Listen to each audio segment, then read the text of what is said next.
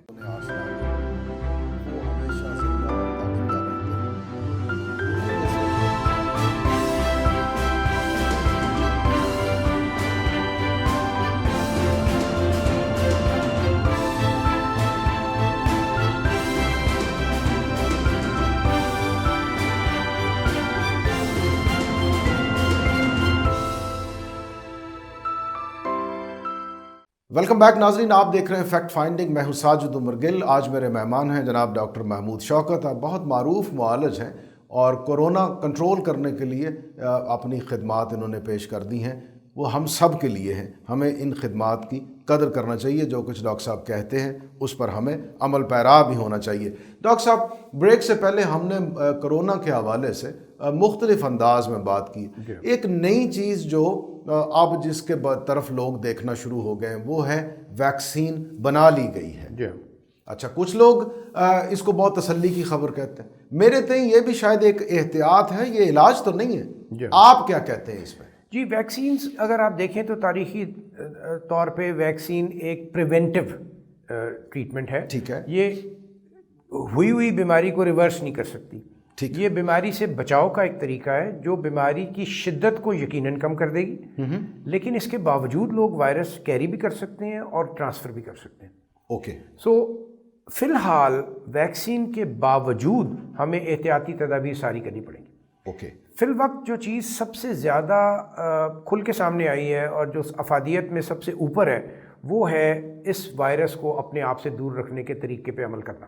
ٹھیک ہے. اور ہم اس کو دوہرا نہ لیں. جی بالکل. اور اس کی سب سے اہم بات ہے ایک، کیونکہ یہ وائرس میجورٹی میں آپ کے ناک یا منہ سے جائے گا, آنکھوں سے بھی جا سکتا ہے, لیکن ناک اور منہ اس کا سب سے زیادہ ذریعہ ہے. یعنی وہ جو سانس لینے کے ہمارے ذرائع ہیں, سانس بھی, اور اگر ناک اور منہ سے ہم سانس اور منہ میں بھی کوئی کھانسی کرتا ہے اور اس کی چھینکیں جاتی ہیں, چھینکوں میں آواز, وہ جو پارٹیکلز ہیں اس کے سلائیوا کے وہ جاتے ہیں, تو یہ وہ طریقے ہیں. تو اس کو روکنے کا سب سے بڑا طریقہ ہے کہ اگر کوئی وائرس کیری بھی کر رہا ہے وہ بھی ماسک پہنے, اور جو نہیں کیری کر رہا وہ بھی ماسک پہنے. اگر دونوں لوگ ماسک پہنے ہوں تو پھر اس کا ایک سے دوسرے کو منتقل ہونے کا امکان بہت کم ہو جاتا ہے. اچھا ٹھیک ہے, ریشو کم ہو جاتی ہے, احتمال موجود رہتا ہے. احتمال تو دیکھیں تھیوریٹیکلی رہے گا نا, کیونکہ اگر بہت زیادہ آ گیا وائرس اور میرے ماسک پہ لگا ہوا ہے, میرا ہاتھ لگ گیا, وہ میں نے منہ میں لگا لیا, تو زیرو تو نہیں ہو سکتی کبھی بھی کسی چیز کی پاسبلٹی, لیکن یہ پریکٹیکلی کلوز ٹو زیرو ہو جاتی ہے اگر سب لوگوں نے ماسک پہنا ہو. بالکل ٹھیک ہے, بالکل ٹھیک ہے. دوسری اس کے اوپر ایک فردر احتیاط ہے, وہ یہ ہے کہ اگر آپ باہمی فاصلہ کوئی 5-6 فٹ کے قریب رکھیں تو بھی امکان کم ہو جاتا ہے, اس لیے کہ جب کوئی بات کرتا ہے یا جب کوئی چھینک مارتا ہے تو وہ جو ہمارے پارٹیکل وائرس کے جاتے ہیں وہ عام طور پہ 5-6 فٹ سے زیادہ دور نہیں جاتے, ان کی تھرو اس سے زیادہ نہیں ہوتی. ٹھیک. تیسری بات یہ ہے کہ بہت سے لوگ قریب قریب مت بیٹھیں, جہاں بیٹھیں وہ کمرہ ہوادار ہو. جو میں نے پہلے بھی کہا کہ شاید ہمارے بچنے کی ایک وجہ یہ ہے کہ ہمارا ماحول گرمی کا تھا, عادت تھی لوگوں کو کھلی آب و ہوا تھی, باہر بیٹھنے کی عادت تھی, صحن تھے, تو ہمارے ہاں وہ سردی کے خوف کی وجہ سے کمرے بند نہیں ہوتے. اب موسم کیونکہ آ رہا ہے تو کرونا کا تو ٹیمپریچر سے بظاہر کوئی تعلق نہیں ہے, لیکن آپ کا جو رہنے سہنے کا ماحول ہے اور جو عادتیں ہیں وہ بڑی امپورٹنٹ ہو جاتی ہیں. تو اب جب ایک کمرے میں 8 لوگ 7 لوگ رات کو سوئیں گے اور اگر ایک کو کرونا وائرس ہے تو امکان یہ ہے, اور وہی آپ کو اب نظر آ رہا ہے کہ اب پوری فیملی افیکٹ ہو رہی ہے. بالکل ٹھیک, بڑے بڑے لوگ ہو رہے ہیں جی, اور فیملیز پوری افیکٹ ہو رہی ہیں. تو اس کی وجہ یہ ہے کہ اب ہمارے سردیوں کے آنے کی وجہ سے ہماری جو لیونگ ہے وہ بدل جائے گی. اب ہم لوگ ایک کمرے میں بیٹھیں گے, روشن دان بند ہو جائیں گے, کھڑکیاں بند ہو جائیں گی, ہوا کی آمد و رفت بند ہو جائے گی, تو کرونا ہمارے لیے ایک اس وقت خطرے کی گھنٹی بجا سکتا ہے. بالکل ٹھیک, بالکل ٹھیک ہے. ویکسین کا جہاں تک تعلق ہے, ویکسین ڈیولپ یہ ہیومن ہسٹری میں میرا خیال ہے سب سے جلدی جو ویکسین تیار ہوئی وہ کرونا کی تھی, کیونکہ یہ سب ترقی جو ہے ٹیکنالوجی کی ڈپینڈ کرتی ہے, اور جتنی ٹیکنالوجی اس دور میں ہم نے دیکھی اتنی تو پہلے کبھی نہیں دیکھی, تو اس لیے وائرس کی ایک ویکسین تو بڑی جلدی ڈیولپ ہو گئی. یعنی کوئک رسپانس تھا, پروفیشنل, چائنا نے بھی ڈیولپ کر لی, یورپ نے بھی ڈیولپ کر لی, امریکہ نے بھی کر لی, انڈیا بھی کر رہا ہے. ایک ٹریجڈی جو ہے وہ یہ ہے کہ جو میں بڑے عرصے سے کہہ رہا ہوں حکومت کو بار بار کہ کتنی شرم کی بات ہے کہ ہم ویکسین نہیں بناتے.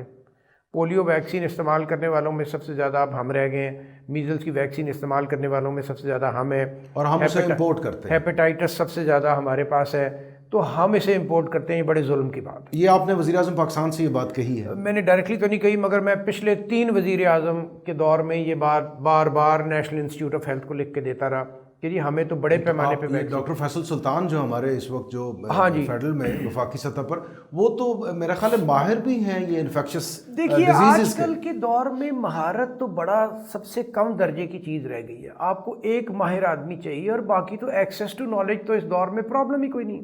بالکل ٹھیک بات. ہر چیز آپ ایٹم بم بھی بنانا چاہتے ہیں تو اس کا نسخہ آپ کو سارا انٹرنیٹ پہ مل جائے گا. دیکھیں نا, بطور جرنلسٹ مجھے بہت پڑھنا پڑتا ہے, بہت مطالعہ کر, تو آپ کی بات بالکل ٹھیک ہے کہ وہ ایک فنگر وہ گوگل کریں اور ساری انفارمیشن آپ کو ساری انفارمیشن آ جاتی ہے. بات ٹھیک ہے آپ کی. اور دنیا میں انڈیا میں اس وقت دنیا کی سب سے بڑی ویکسین بنانے کی فیسلٹی ہے. تو بات یہ ہے کہ اب یہ چیزیں ہمیں سوچنی ہے. جو میں بار بار کہتا ہوں نا, ہمارے یہاں سوچ کی کمی ہے, ہمارے یہاں پلاننگ کی کمی ہے. وہ یہی ہے کہ ہمارے پرابلم کیا ہیں, ان کو ہمیں کیسے حل کرنا ہے. بغیر سوچ کے ہم نہیں کر سکتے. تھوڑے ریسورسز ہیں, ان ریسورسز کو بہتر. اب ویکسین کا بھی یہ استعمال ہوگا کہ ویکسین کو لوگ فوری طور پہ سمجھ رہے ہیں کہ سب کچھ ختم ہو جائے گا, تو یہ ڈبل ایج ویپن بھی ہوگا. ہمیں کرونا کے ساتھ ابھی کافی عرصہ گزارنا ہے. اچھا, میں نے اس طرف آنا ہے, کرونا کا جو فیوچر ہے میں نے آنا ہے. مجھے ایک بات آپ سے اور پوچھنا ہے چلتے چلتے میں.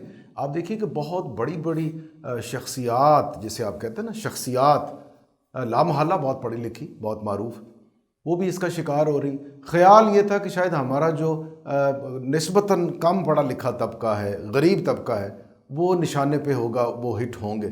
لیکن اس کے برعکس ہماری جو اپر کلاسز کے بہت مشہور لوگ, بہت پڑھے لکھے لوگ, بڑے علم والے, تجربے والے, آئے روز ان کی اموات ہو رہی ہیں. جب ہم یہ کہتے ہیں کہ لوگ احساس نہیں کر رہے, تو جو نسبتاً کم پڑھا لکھا طبقہ ہے وہاں تو شرح اموات کم ہے. جو بہت پڑھے لکھے ہیں, جنہیں بات سمجھانا آسان ہے, جن سے بات کرنا وہ ڈائلاگ کی ایک فضا ہوتی ہے, انڈرسٹینڈیبل چیزیں ہوتی ہیں, وہ بھی نہیں اس بات کو سمجھ پا رہا ہے. تو پھر کیا حل ہے جی؟ ہم پڑھے لکھے آدمی سے تو بات کرنا ڈاکٹر صاحب آسان کہا جاتا ہے. نہیں، میں آپ کو اس کا بڑا آسان جواب ہے. اگر میں اس صدی کو کہوں، ڈیفائن کروں، تو یہ صدی کانسپریسی تھیوری کی صدی ہے. بالکل ٹھیک ہے. اور کانسپریسی تھیوری کون کرتے ہیں؟ پڑھے لکھے لوگ. سو پڑھے لکھے لوگ بھی، اب آپ دیکھ لیں ساری دنیا میں ہے، خالی پاکستان میں نہیں ہے. امریکہ میں آپ کے خیال میں جو لوگ پروٹیسٹ کر رہے ہیں، اور ایک ورلڈ ڈاکٹرز الائنس بن گئی ہے یورپ میں، جس میں کوئی 1200 ڈاکٹر شامل ہیں، وہ کہتے ہیں یہ سب بکواس ہے، کرونا نہیں ہے.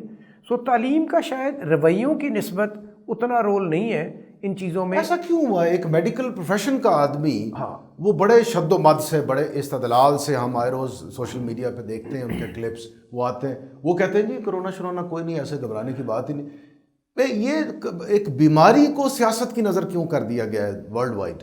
دیکھیے، اس کی میں آپ کو بات بڑی واضح بتا دیتا ہوں. جیسے میں نے کہا کہ یہ صدی ہے ہی کانسپریسی تھیوریز کی صدی. ٹھیک ہے. سو کانسپریسی تھیوری کا اوریجن دیکھیں کیا ہے. اوریجن یہ ہے کہ آپ کوئی نہیں ہے، دنیا میں ایک بات ہوتی ہے، آپ اس کے خلاف بات کرتے ہیں، تو آپ اپنی ویسینٹی میں، اپنے ارد گرد اور دنیاوی طور پہ فوراً ریکگنائز ہو جاتے ہیں. بے پر کی اڑانا، رائی کا پہاڑ بنا دینا. اگر 6 ارب لوگ کہیں کہ کرونا ہے اور ہمیں اس سے بچنا چاہیے تو وہ خبر تو نہیں ہوگی. لیکن اگر 500 آدمی کہیں کہ کرونا جھوٹ ہے اور یہ کچھ نہیں ہے، تو وہ بہت بڑی خبر ہے. وہ 500 آدمی اوور نائٹ ساری دنیا میں جانے جاتے ہیں. یہ بات آپ کی ٹھیک ہے. کانسپریسی تھیوری کی بنیاد ہی خبر کے بارے میں کہا جاتا تھا جب ہم پڑھتے تھے کہ کتا انسان کو کاٹ لے تو یہ کوئی خبر نہیں ہے. خبر یہ ہے کہ انسان نے کتے کو کاٹ لیا تو ایک غلغلہ مچ جائے گا. آپ بالکل ٹھیک کہہ رہے ہیں کہ جو ہماری ریورس ہیں چیزیں، ان کو ہم بہت ہائی لائٹ کرتے ہیں اور وہ اپیل کرتی ہیں. آپ یہ دیکھیں نا، جو ویدر چینج ہے اس پر بھی ایک کانسپریسی تھیوری ہے، اور لوگوں نے دنیا میں بڑی مقبولیت پائی اس کانسپریسی تھیوری سے. جبکہ اوزون لیئر میں ہم نے گیپ آئیڈینٹیفائی کر کے بتا بھی دیا تھا کہ ایک آسٹریلیا پہ اور ایک انٹارکٹیکا میں. لیکن بات یہ ہے کہ جو کانسپریسی تھیوری ہے یہ تعلیم یافتہ لوگوں ہی کی ہے. ایک بات، آپ عام جاہل آدمی کو تو کانسپریسی تھیوری سے کوئی تعلق نہیں. دوسری بات، جس طرح آپ تعلیم یافتہ ہوتے ہیں اور جس طرح آپ کی سہولتیں زیادہ ہوتی ہیں اور آپ کا لائف سٹائل بہتر ہوتا ہے، تو قدرتی طور پہ آپ کو ایک احساس ہوتا ہے کہ شاید میں محفوظ ہوں. اس احساس کی وجہ سے پھر آپ وہ سہولتیں نہیں لیتے. اور تیسری بات، اگر سوشل فیلڈ میں دیکھیں تو پارٹیاں کہاں ہو رہی ہیں؟ بڑے لوگوں میں، شادیاں زیادہ کہاں ہو رہی ہیں؟ چھپ کے سیلیبریشنز کہاں ہو رہی ہیں؟ بالکل اسی اپر کلاس. تو پھر اپر کلاس نہیں، سفر بھی کرنا. آپ کی بات بالکل ٹھیک ہے ڈاکٹر صاحب، بالکل ٹھیک کہہ رہے ہیں آپ. اچھا یہ فرمائیے مجھے کہ ڈے ون سے حکومت نے، ان کی ذمہ داری ہوتی ہے، انتظامیہ کی ذمہ داری ہوتی ہے، جب ہم عوام کو، ایک عام آدمی کو ذمہ دار ٹھہراتے ہیں تو لازم ہے کہ اس کا شعور اوپر سے نیچے تک آتا ہے، ٹرکل ڈاؤن آتا ہے ایفیکٹ اس کا. کیا ہمارے جو اقدامات ہیں حکومتی سطح پر، آپ ایک پروفیشنل کے طور پر انہیں کیسے دیکھتے ہیں؟ کیا وہ صحیح سمت پہ ہم جا رہے ہیں؟ اور دوسری بات، کیا یہ جو کرونا ہے یہ باقی انفیکشس ڈیزیزز کی طرح سے یہ اسی طرح سے ہمیشہ کی طرح ہماری زندگیوں کا حصہ رہنے کے لیے آ گیا ہے، یا یہ کبھی ختم بھی ہو پائے گا؟ آپ کیا کہتے ہیں اس پہ؟ دیکھیے، ختم ہونے والی بات تو بظاہر ناممکن ہے. اوکے، اس لیے کہ so we are going to live with this now. We are going to live with this. ہمیں لرن کرنا ہے کہ ہم نے یہ صرف ایک اور نئی بیماری ہے جو انسانیت پہ آ گئی اور یہ ہمارے ساتھ رہے گی. اوکے، یہ ٹھیک ہے کہ اس شدت سے شاید نہ رہے، کیونکہ ایپیڈیمک کا نیچرل کورس بھی یہی ہوتا ہے کہ سال 2 سال وہ شدت سے اور ہم کچھ امیون بھی ہو جائیں گے، شاید کچھ امیون بھی ہو جائیں گے. یہ بھی دیکھا جائے گا، وقت کے ساتھ پتہ لگے گا اس کی امیونٹی کتنی ہے. جیسے میں نے آپ کو بتایا کہ ہمارا ہیپاٹائٹس بے حساب ہے، بی سی دونوں ہمارے پاس. وہ تو اس کے سورسز بھی ہمیں پتہ نا، گندا پانی، غلیظ پانی، وہی ہم سبزیوں کے لیے، وہی پینے کے لیے. اگر سی اور بی تو پانی سے نہیں نہ ہوتا. بی اور سی تو آپ کے ویری کلوز کانٹیکٹ بلڈ سے، دوسری چیزوں سے، اور یہ جو آپ کے شیو کر رہے ہیں اور آپ کے بال کاٹ رہے ہیں، ان سے ہوتا نا. گندے انسٹرومنٹس جو آپ کے باڈی کے بلڈ سے ٹچ کر جاتے ہیں. سو وہ ایک انفارچونیٹلی بی اینڈ سی میں اس طرح کا پھیلاؤ نہیں ہونا چاہیے جیسے انفیکشس ڈیزیز میں. لیکن میرا پوائنٹ یہ ہے کہ جب وائرسز آ جاتے ہیں تو یہ ہمارے ساتھ رہتے ہیں. ٹھیک ہے، جیسے انفلوئنزا کی پینڈیمک آپ 100 سال پرانی بات کرتے ہیں، لیکن میں بتا رہا ہوں آج بھی ہے، اور بڑی شدت سے. فلو ایک نارمل سی بات ہے، نارمل سی بات ہے. اب یہ تو انسانیت کا حصہ بن گیا. بلکہ کرونا آنے سے پہلے ایک عام سی ہوتی تھی، وہ کسی کو کہیں وہ کہے یار چھوڑ یار، کوئی چھوٹا سا فلو ٹھیک ہو جائے گا، پریشان نہ ہو. یہ ہماری روزمرہ کا. اور دوسری فلو نے اب یہ انتہائی ایک موت کے فرشتے جیسی شکل اختیار کر لی. یہی ایک وجہ ہے کہ اس کو شروع میں جو اندازہ دیا گیا نا، وہ اس کو فلو سے مماثلت دی گئی، تو لوگوں کے ذہن میں نہیں دی گئی. لوگوں کے ذہن میں ایک وہ امپریشن بیٹھ گیا ہے کہ یہ بھی فلو ہے. اور میں نے بڑے پڑھے لکھے لوگوں کو کہتے سنا ہے کہ دیکھیں جی فلو ہی ہے نا. اب بات یہ ہے کہ جو میڈیکل نالج ہوتا ہے اس کا اثر عام آدمی پہ مختلف ہوتا.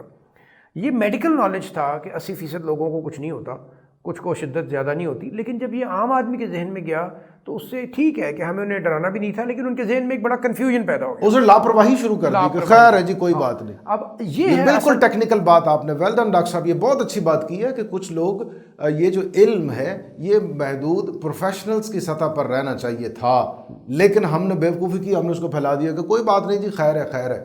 یہ بالکل ٹھیک بات ہے. اور دوسری بات جو سب سے بڑا خطرہ ہے وہ یہ ہے کہ ویکسین کے آنے سے لوگ بالکل ہی لاپرواہ ہو جائیں گے, جو کہ بہت خطرناک بات ہے. ویکسینیشن کے باوجود آپ کو یہ ساری پریکاشنز لینی ہے, اور میں تو ہمیشہ یہ کہتا ہوں کہ دیکھیں اس نے ہمیں سکھایا کیا ہے, اس نے ہمیں سکھایا سادہ زندگی, اس نے ہمیں سکھایا بیجا خرچ سے بچیں, شادیوں پر اس پیمانے پر نہ کریں, جیسے شادیاں گھروں کے فنکشن ہوتی تھی ویسے ہی کریں, کھانے پینے میں احتیاط کھانے پینے میں احتیاط کریں, بیجا گھروں سے نہ نکلیں, صاف ستھرا کھائیں, فضول میں اکٹھے نہ ہوں, بیٹھ کے گپے مت ماریں, اپنا کام کریں, ورزش کریں, اچھی خوراک کھائیں, صاف زندگی گزاریں, تو اس میں تو ویسے بھی کوئی خرابی نہیں ہے. ٹھیک بات ہے. سو ہمیں کرونا ایک سبق کے طور پر بھی سیکھنا چاہیے کہ کرونا ہمیں آواز دے رہا ہے کہ جیسی خدا نے تمہاری زندگی تمہارے لیے تجویز کی تھی واپس اسی پر آ جاؤ. یعنی ہمیں ڈسکور کرنا ہے نئے سرے سے ہماری سوشل ویلیوز کو. جی ہاں, ٹھیک ہے نا, اور کہیں ہمیں آگے جانے کے لیے کہیں پیچھے سے بھی اپنے آپ کو جوڑنا پڑے گا, اور ہمارا خرچہ بھی بچتا ہے, ہمیں دیے گئے زندگی ہم بیجا اسراف بھی اس میں سے ہم بچ جاتے ہیں, اور وہ معاشی بوجھ. میں نے پوچھا تھا کہ حکومت صحیح سمت میں کام کر رہی ہے. دیکھیں حکومت میں نہیں کہہ سکتا کہ 100% صحیح سمت میں کام کر رہی ہے, کیونکہ میں نے پہلے بھی کہا تھا کہ حکومت کو جس طرح خود اپنا کوئی جلسہ نہیں کرنا چاہیے تھا, انہوں نے گلگت بلتستان میں جلسے کیے, کیمپین میں کیے, اس کے بعد کچھ شروع میں میٹنگیں بھی ایسی ہوتی رہیں جہاں پر کوئی ماسک نہیں لوگوں نے پہنے ہوئے تھے. اب بات یہ ہے کہ جتنی آپ کی ذمہ داری ہوتی ہے اتنا ہی آپ پر بوجھ ہوتا ہے. اگر میں کوئی بات کروں اور میں خود تو اس پہ عمل نہ ہوں تو جس کو میں کہہ رہا ہوں اس پہ اثر نہیں ہوگا. بالکل ٹھیک بات ہے. سو لوگوں کے یہ نیچرل بھی ہے, یہ شرعی بھی ہے. شرعی, اور اسی طرح لوگوں کے ذہن میں آیا کہ شاید یہ سیاسی طور پہ ہے کہ حکومت خود تو جلسے کر لیتی ہے لیکن جب اپوزیشن کرتی ہے تو کرونا آ جاتا ہے. سو مجھ سے یہ سوال, کنفیوژن کریٹ ہو گیا. سو یہ وہی ہماری تعلیم و تربیت کا حصہ ہے جہاں ہمیں یہ دیکھنا ہے کہ وہ جو تھا نا ایک ہماری تعلیم مذہبی بھی, سیاسی بھی اور سماجی بھی, کہ ہماری بات میں اثر تب ہوتا ہے جب ہم اپنے عمل سے اس کو تقویت پہنچائیں. عمل سے زندگی بنتی ہے. ہاں, تو اس میں تھوڑی حکومت نے بے وقوفی کی, حکومت نے کمزوری دکھائی جو ان کو نہیں کرنی چاہیے تھی, اور لیکن بعد میں پھر خیر یہ معاملات ٹھیک بھی ہوئے, اور اس کے بعد حکومت نے اپنے جلسے اور میٹنگز ختم کیں, بہت سا آن لائن پروگرام شروع ہو گیا. لیکن اب ہمیں کام کرنا چاہیے, ہمارے جو دینی رہنما ہیں, مذہبی رہنما ہیں, ہمارے جو اسکولوں کے ٹیچر ہیں, ہمارے جو کالجوں کے ٹیچر ہیں, ہمارے جو سماجی رابطوں کے لوگ ہیں, ان سے کام کرنا چاہیے کیونکہ ان کا اثر ہوگا لوگوں. میں ایک آخری بات میں نے ڈاکٹر صاحب آپ سے پوچھنی ہے, and I hope you won't mind this. آپ ایک میڈیکل پروفیشنل ہیں, کیا ہماری اس فیلڈ میں بہت سارے لوگ ایسے ہیں جنہیں آپ اسکلڈ کہہ سکتے ہیں انفیکشس ڈیزیزز کے حوالے سے, خصوصاً اگر میں بات کروں, کیا ضرورت نہیں اس امر کی کہ ہم R&D کو بڑھائیں اس حوالے سے؟ بہت سے ایسے کام جو نہیں ہو پائے اب وہ کرنے کے ہیں, اور ہمیں اپنے مستقبل کو محفوظ بنانے کے لیے ادھر توجہ دینا پڑے گی. کیا کہتے ہیں آپ؟ جی بالکل درست ہے, اس سے تو کوئی اختلاف کسی کو ہو ہی نہیں سکتا. جیسے میں نے کہا ہماری پرائیورٹیز کبھی بھی صحیح نہیں رہیں, ہم نے ڈے ٹو ڈے کام کیا ہے, ہم نے پلان نہیں کیا, ہم نے کوئی چیزیں, چاہے وہ ہماری اربن ڈیولپمنٹ ہو, چاہے وہ ہماری ٹاؤن پلاننگ ہو, چاہے وہ ہماری ہیلتھ ہو, جہاں پر ہیلتھ پالیسی نہیں بنتی, جہاں پہ ایجوکیشن پالیسی نہیں بنتی, اس پر ہم بار بار غور نہیں کرتے اور اپنی ضرورتوں کے مطابق نہیں ڈھالتے. کیا یہ سوچا جا سکتا ہے کہ اس تباہی کے بعد بھی ہم ابھی تک انفیکشس ڈیزیز اسپتال نہیں بنا سکے؟ میں نے یہ کیبنٹ کو بھی کہا تھا کہ ایکسپو سینٹر نہ اسپتال کے لیے بنائے, نہ اس کو اسپتال ہونا چاہیے. اس نے ہمیں چند مہینے کی ایک سہولت درکار تھی جو ہم نے کر لی, لیکن میرا ذاتی خیال تھا کہ اس دوران ہمیں لاہور میں 2 بڑے انفیکشس ڈیزیز اسپتال بنا چکے ہونے چاہیے تھے, ہمیں باقی تمام ڈویژنل ہیڈ کوارٹرز میں بھی یہ اسپتال بنا چکے ہونے چاہیے تھے, اور ہم نے ایک پروپوزل بھی دی ہوئی ہے کہ ایک پورا انفیکشس ڈیزیز انسٹیٹیوٹ بنایا جائے, کیونکہ ہمارا اس وقت بہت بڑا مسئلہ انفیکشن کا ہے. ہاں ٹھیک بات ہے. اسی اسی طریقے پہ ہمیں ایک نان کمیونیکیبل ڈیزیز کا انسٹیٹیوٹ بنانا چاہیے, تاکہ مجھے پتہ ہو کہ میرے سال کی مصیبتیں کیا ہیں, مجھے کہاں پیسے لگانے ہیں. جس کے پاس کم پیسے ہوں اس کو تو ایک ایک پیسہ سوچ کے خرچ کرنا چاہیے. کوئی پبلک کا پیسہ ویسٹ نہیں ہونا چاہیے, ویلیو فار منی ہونی چاہیے. جو پبلک کے پروجیکٹس ہیں ان کے اوپر ڈبیٹ ہونی چاہیے, اور پھر فیصلہ ہونا چاہیے کہ کون سا پروجیکٹ ورتھ وائل ہے. یہ کسی سیاستدان کی، کسی بیوروکریٹ کی مرضی نہیں ہونی چاہیے کہ وہ پبلک منی کہاں پر خرچ کرے. بالکل ٹھیک بات ہے. ڈاکٹر صاحب آپ سے گفتگو ہوئی، بہت سے عوامل کو ہم نے ٹچ کیا. یقیناً دیکھنے والوں نے آپ کے بتائی ہوئی جو باتیں آپ نے، جو ہدایات، جو رہنمائی آپ نے دی، اس سے یقیناً بہت فائدہ ہوگا. آپ کا بہت شکریہ ڈاکٹر صاحب. Thank you very much. آپ نے دیکھا ڈاکٹر محمود شوکت بات کر رہے تھے، اور دیکھیے کہ کس استدلال اور اعتماد سے، اس لیے کہ یہ بات حق پر مبنی ہے، آپ کے فائدے کے لیے ہے، ہم سب کے فائدے کے لیے ہے. ہم سب مل جل کر ہی پاکستان کو صحت مند بنا سکتے ہیں. ہم صحت مند رہیں گے تو ہمارا ارد گرد، گرد و نواح تمام کا تمام صحت مند رہے گا. اس کے لیے لازم ہے کہ ہم اپنی ذمہ داریوں کی طرف دھیان دیں. ساجد عمر گل کو فیکٹ فائنڈنگ سے اس دعا کے ساتھ اجازت دیجیے کہ وطن عزیز پاکستان پر وہ فصل گل اترے کہ جسے کبھی کوئی خوف خزاں نہ ہو. اللہ نگہبان. زندہ باد پاکستان.